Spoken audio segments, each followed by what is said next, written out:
രാമായണത്തിലെ ശ്രേഷ്ഠ കഥാപാത്രങ്ങളിൽ ഒരാളാണല്ലോ ഹനുമാൻ സ്വാമി. ത്യാഗഭക്തിയുടെ, സമർപ്പണ ഭക്തിയുടെ ഉദാത്തമായ ഉദാഹരണമാണ് ഹനുമാൻ സ്വാമി. സ്വാമി എന്താണ് അങ്ങനെ ആയതെന്നറിയാമോ?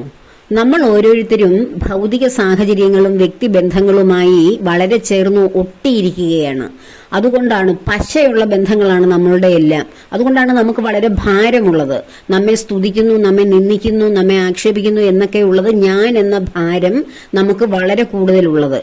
എന്നാൽ ഒരു തേങ്ങ എടുത്തു നോക്കൂ. ഒരു കരിക്കായിട്ടിരിക്കുമ്പോൾ ആ തേങ്ങയ്ക്ക് വളരെ വലിയ ഭാരമാണുള്ളത്. എന്നാൽ അത് തേങ്ങയാകാൻ തുടങ്ങുമ്പോൾ അതിലെ ജലം വറ്റുകയും അതിന് ഭാരക്കുറവുണ്ടാകുകയും അത് കുലുങ്ങാൻ തുടങ്ങുകയും ചെയ്യുന്നു. എന്നാൽ അത് ഉണക്കത്തേങ്ങയായി മാറിക്കഴിയുമ്പോൾ ആ തേങ്ങ ആ ചിരട്ടയുമായിട്ടുള്ള ബന്ധം വിട്ടതിന് ശേഷം അത് കുടുങ്ങും.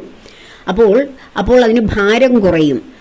ഇതേ മാനസികാവസ്ഥയാണ് ഹനുമാൻ സ്വാമിക്ക്. എല്ലാ ഒട്ടലുകളിൽ നിന്നും വേർപെട്ട് ആകെ ഒരു ഒട്ടലുള്ളത് ശ്രീരാമചന്ദ്രനായ ബ്രഹ്മചൈതന്യത്തോടും പ്രകൃതീശ്വരിയായ സീതാദേവിയോടും മാത്രമാണ്. ഓരോ വ്യക്തിയും പ്രകൃതിയോടും പരമാത്മാവായ ബ്രഹ്മചൈതന്യത്തോടുമാണ് ഒട്ടിയിരിക്കേണ്ടത്. ജീവിതത്തിൽ ഭൗതികത്തിൽ കാണുന്ന ബന്ധങ്ങളും ബന്ധനങ്ങളിലും ഒട്ടലുണ്ടായാൽ നിത്യ ദുഃഖമായിരിക്കും ഏവർക്കും ഫലം.